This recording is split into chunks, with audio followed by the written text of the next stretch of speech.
नमस्कार दोस्तों, स्वागत है आपका सिद्धिति एजुकेशन यूट्यूब चैनल में। तो आज हम बात करने वाले हैं भारत शासन अधिनियम 1919 की।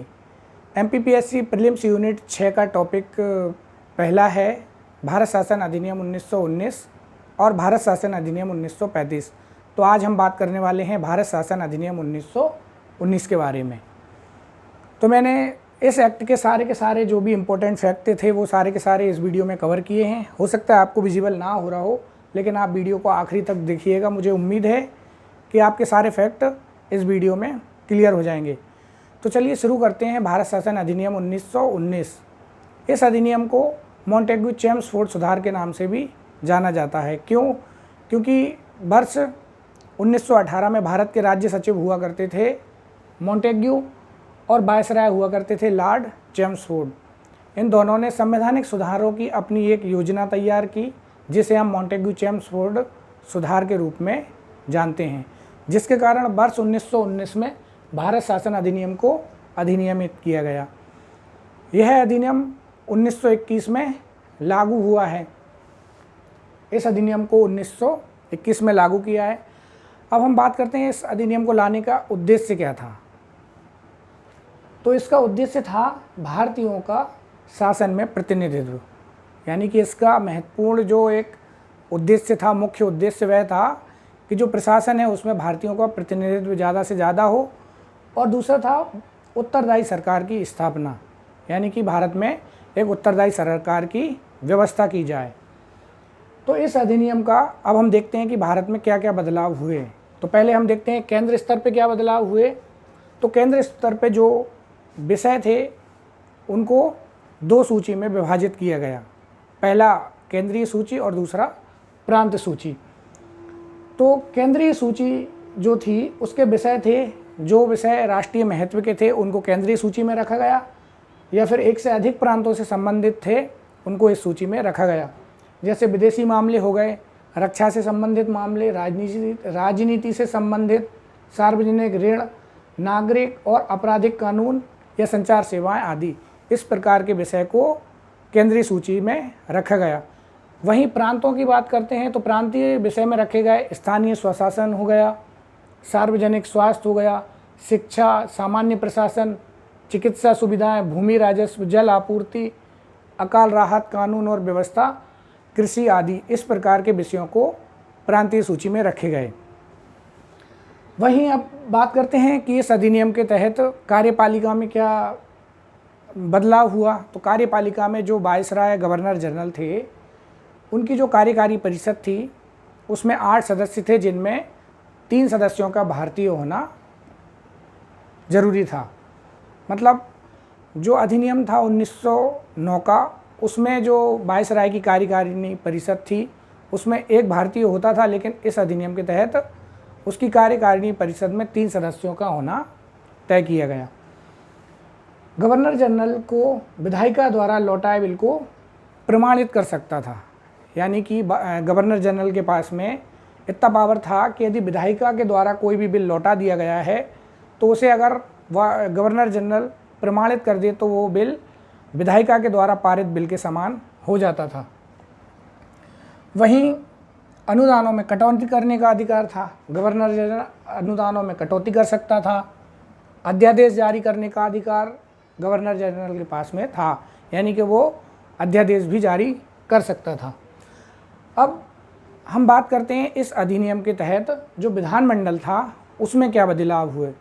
तो सबसे महत्वपूर्ण उसमें बदलाव हुए कि द्विसदनीय विधायिका की शुरुआत, यानी कि यहाँ से द्विसदनीय विधायिका की शुरुआत होती है। जैसे अभी वर्तमान में हम देखते हैं राज्यसभा और लोकसभा, वैसे ही द्विसदनीय विधायिका की शुरुआत यहाँ से होती है। तो पहली जो प्रथम सदन होता है राज्य परिषद, जिसे हम उच्च सदन भी कहते हैं, और द्वितीय सदन होता है केंद्रीय विधानसभा, जिसे हम निम्न सदन भी कहते हैं।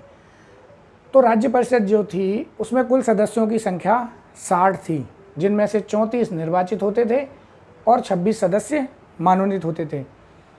तो जो 34 सदस्य निर्वाचित होते थे उनमें से 20 सदस्य जनरल के थे, 10 मुस्लिम समुदाय से, 3 यूरोपीय और 1 सिख सदस्य इसमें होते थे। तो जो राज्य परिषद थी इसका कार्यकाल 5 वर्ष का रखा गया।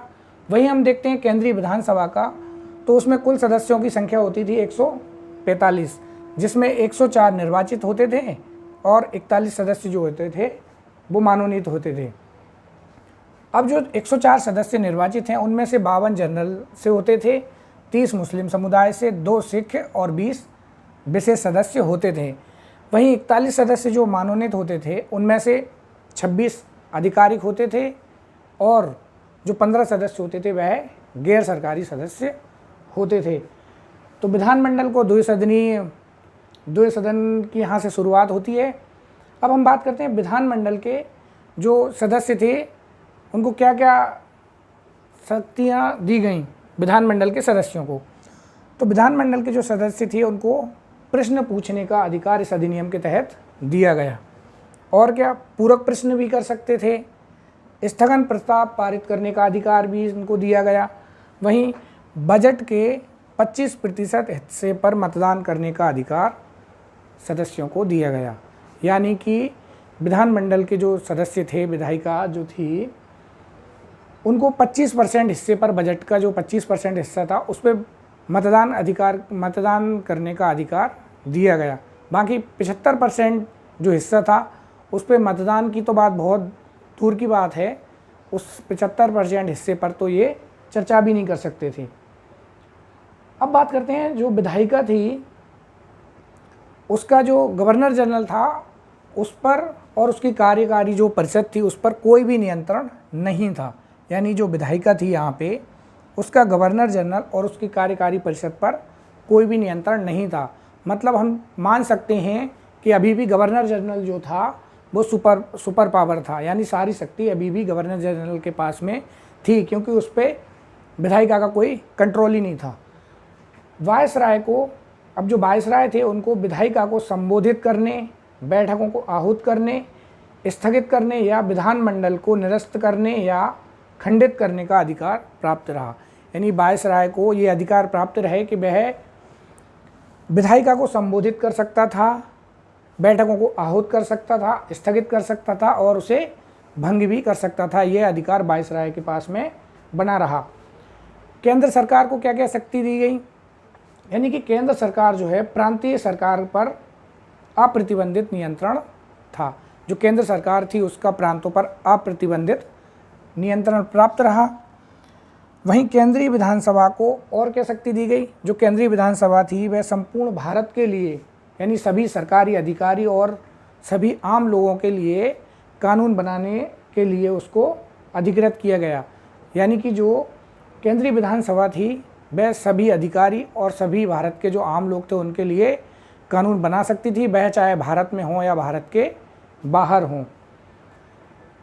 किसी भी विधेयक को पेश करने हेतु गवर्नर जनरल की अनुमति प्राप्त करना आवश्यक था। अब यहाँ पे भी देखिए गवर्नर जनरल को कितनी पावर है अभी भी, यानी कोई भी विधेयक अगर हम पेश कर रहे हैं तो उसके पहले गवर्नर जनरल की अनुमति आवश्यक थी। अब किस आवश्यक थी, कौन से विधेयक, जैसे कि मौजूदा कानून में संशोधन करना हो या फिर गवर्नर जनरल के अध्यादेश में संशोधन करना हो, विदेशी संबंध, भारतीय राज्यों से संबंधित या सशस्त्र बलों के संबंधित मामले से संबंधित जो बिल थे उनमें गवर्नर जनरल की पूर्व अनुमति आवश्यक थी। अब जो विधायिका थी, केंद्रीय विधायिका, ये जैसे अगर ब्रिटिश संसद जो है वहाँ से अगर भारत के संबंध में कोई भी बिल या कानून पारित किया गया है तो उसको केंद्रीय विधायिका हमारी उसको बदल नहीं सकती थी, ना ही उसको उलट सकती थी। यानी कि ब्रिटिश संसद का जो बिल था उसको कुछ भी नहीं कर सकती थी हमारी विधायिका। अब हम देखते हैं कि इस अधिनियम के तहत प्रांतों में क्या क्या बदलाव हुए। ये तो सारे हमने देखे केंद्रीय स्तर के बदलाव। अब हम देखते हैं प्रांतीय स्तर पर क्या क्या बदलाव हुए। तो प्रांतीय स्तर पर जो विषय थे उन विषयों को, जैसे स्थानीय स्वशासन, सार्वजनिक स्वास्थ्य, शिक्षा, सामान्य प्रशासन, चिकित्सा सुविधाएं, भूमि राजस्व, जल आपूर्ति, अकाल, कानून और व्यवस्था, कृषि आदि, इस प्रकार के विषयों को प्रांतीय सूची के अंतर्गत रखा गया। अब सबसे महत्वपूर्ण यानी मुख्य विशेषता इस अधिनियम की ये रही कि प्रांतों में यहाँ से द्वैध शासन की शुरुआत होती है। ये फैक्ट महत्वपूर्ण है कि यहाँ से प्रांतों में द्वैध शासन की स्थापना होती है, क्योंकि जो विषय थे उनको दो वर्गों में विभाजित कर दिया गया। दो वर्गों में, तो पहला था आरक्षित विषय और दूसरे थे हस्तांतरित विषय। तो जो आरक्षित विषय थे उनमें लगभग इनने जो महत्वपूर्ण, सारे के सारे जो महत्वपूर्ण विषय थे उन्हें इनने आरक्षित विषयों में रखा। जैसे वित्त से रिलेटेड हो गया, भूमि कर, अकाल सहायता, न्याय, पुलिस, पेंशन, सिंचाई, समाचार पत्र, गैस, बिजली, जलमार्ग, श्रमिक कल्याण आदि। इस प्रकार के जो विषय थे उन विषयों को आरक्षित विषयों के अंतर्गत रखा गया, जिसका जो शासन था वो गवर्नर और उसकी कार्यकारी परिषद के माध्यम से किया जाता था। यानी जो आरक्षित विषय थे उसका जो प्रशासन था वो गवर्नर और उसकी कार्यकारी परिषद के माध्यम से किया जाता था।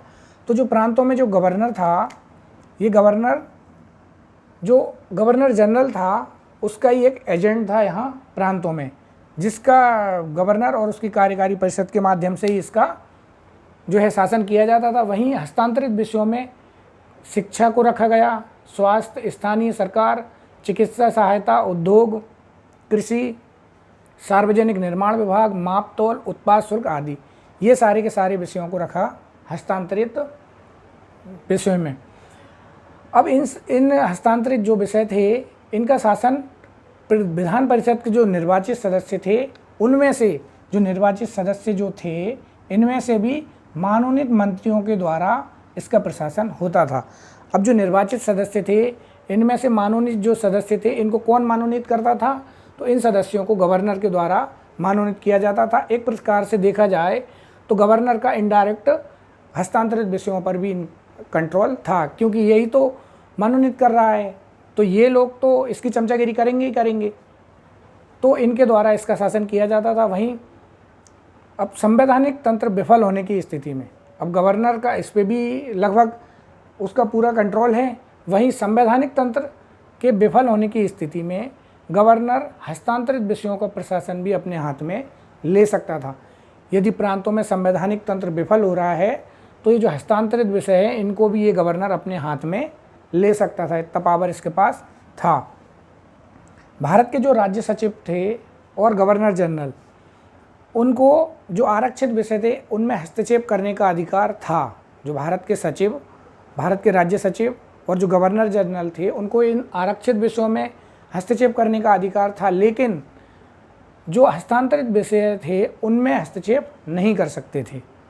वहीं अब गवर्नर की बात करते हैं तो जो विधान परिषदें थी जो बजट को अस्वीकार कर सकती थी, यानी कि अगर विधान परिषदें बजट को अस्वीकार कर रही हैं और उन्हें यदि गवर्नर चाहे तो पुनः बहाल कर सकता था। यानी कि विधान परिषदें अगर बजट को अस्वीकार भी कर रही हैं तो गवर्नर चाहे तो उसे पुनः बहाल कर सकता था।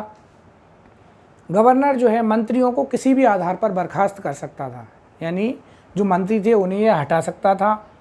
वित्त पर पूर्ण नियंत्रण बनाए रखा, अध्यादेश जारी कर सकता था, विधेयक पर वीटो करने का अधिकार था गवर्नर को, और विधान परिषदें कानून निर्माण की प्रक्रिया शुरू कर सकती थीं, लेकिन उसके लिए गवर्नर की सहमति आवश्यक थी। जो विधान परिषद थी वो कानून निर्माण की प्रक्रिया शुरू तो कर सकती थी, लेकिन उसके लिए गवर्नर की सहमति आवश्यक थी। अब इस अधिनियम के तहत पहली बार क्या क्या हुए तो वो देख लेते हैं। तो पहली बार जो है महिलाओं को मत देने का अधिकार दिया गया, यानी इस अधिनियम के तहत महिलाओं को पहली बार मत देने का अधिकार दिया गया, वो भी सीमित मात्रा में। और क्या हुआ, केंद्र में प्रत्यक्ष निर्वाचन की व्यवस्था की गई और सांप्रदायिक आधार पर पृथक निर्वाचन व्यवस्था, यानी कि इस अधिनियम के तहत सांप्रदायिक आधार पर अलग से निर्वाचन की व्यवस्था भी की गई। सिखों के लिए, ईसाई, एंग्लो इंडियन और यूरोपीय लोगों के लिए यह व्यवस्था की गई। जैसे 1909 के एक्ट के तहत मुस्लिम समुदाय के लिए अलग से निर्वाचन की व्यवस्था की गई थी, उसी तरह इस एक्ट के तहत भी सांप्रदायिक आधार पर निर्वाचन की व्यवस्था की गई। वहीं केंद्रीय बजट को राज्य बजट से अलग कर दिया गया। इस अधिनियम के तहत जो केंद्रीय बजट था उसे राज्य बजट से अलग कर दिया गया। लोक सेवा आयोग का गठन किया, यानी लोक सेवा आयोग का गठन हुआ इस अधिनियम के तहत 1926 में ली आयोग की सिफारिश पर। इस भारत सचिव को अधिकार दिया गया कि वह भारत में महालेखा परीक्षक की नियुक्ति कर सकता है। इस अधिनियम के तहत जो भारत का सचिव था उसे अधिकार दिया गया कि वह भारत में एक महालेखा परीक्षक की नियुक्ति कर सकता है। जो अभी हम देखते हैं कैग CAG का पद, तो वो उस समय सचिव को यह अधिकार दिया गया था कि वह महालेखा परीक्षक की नियुक्ति कर सकता है। केंद्र में प्रत्यक्ष निर्वाचन की व्यवस्था की गई और एक और व्यवस्था की गई कि एक वैधानिक आयोग का गठन का प्रावधान इस अधिनियम के तहत रखा गया। यानी कि जो इस एक्ट के तहत जो भी कार्य हुए हैं वो हर 10 वर्षों में कार्य की समीक्षा कर रिपोर्ट प्रस्तुत करना उस आयोग का काम था। यानी कि एक वैधानिक आयोग बनेगा जो 10 वर्षों के कार्य की समीक्षा करके अपनी रिपोर्ट प्रस्तुत करेगा। तो ये बदलाव प्रांतों में हुए इस अधिनियम के तहत। तो मैं उम्मीद करता हूँ कि आपको इस एक्ट के तहत सारे के सारे फैक्ट जो है क्लियर हो गए होंगे। और अगर वीडियो आपको पसंद आई हो तो लाइक करें और चैनल पे अगर नए हों तो चैनल को सब्सक्राइब करें। अगले वीडियो देखते हैं हम भारत शासन अधिनियम 1935 का। तो इसी के साथ धन्यवाद।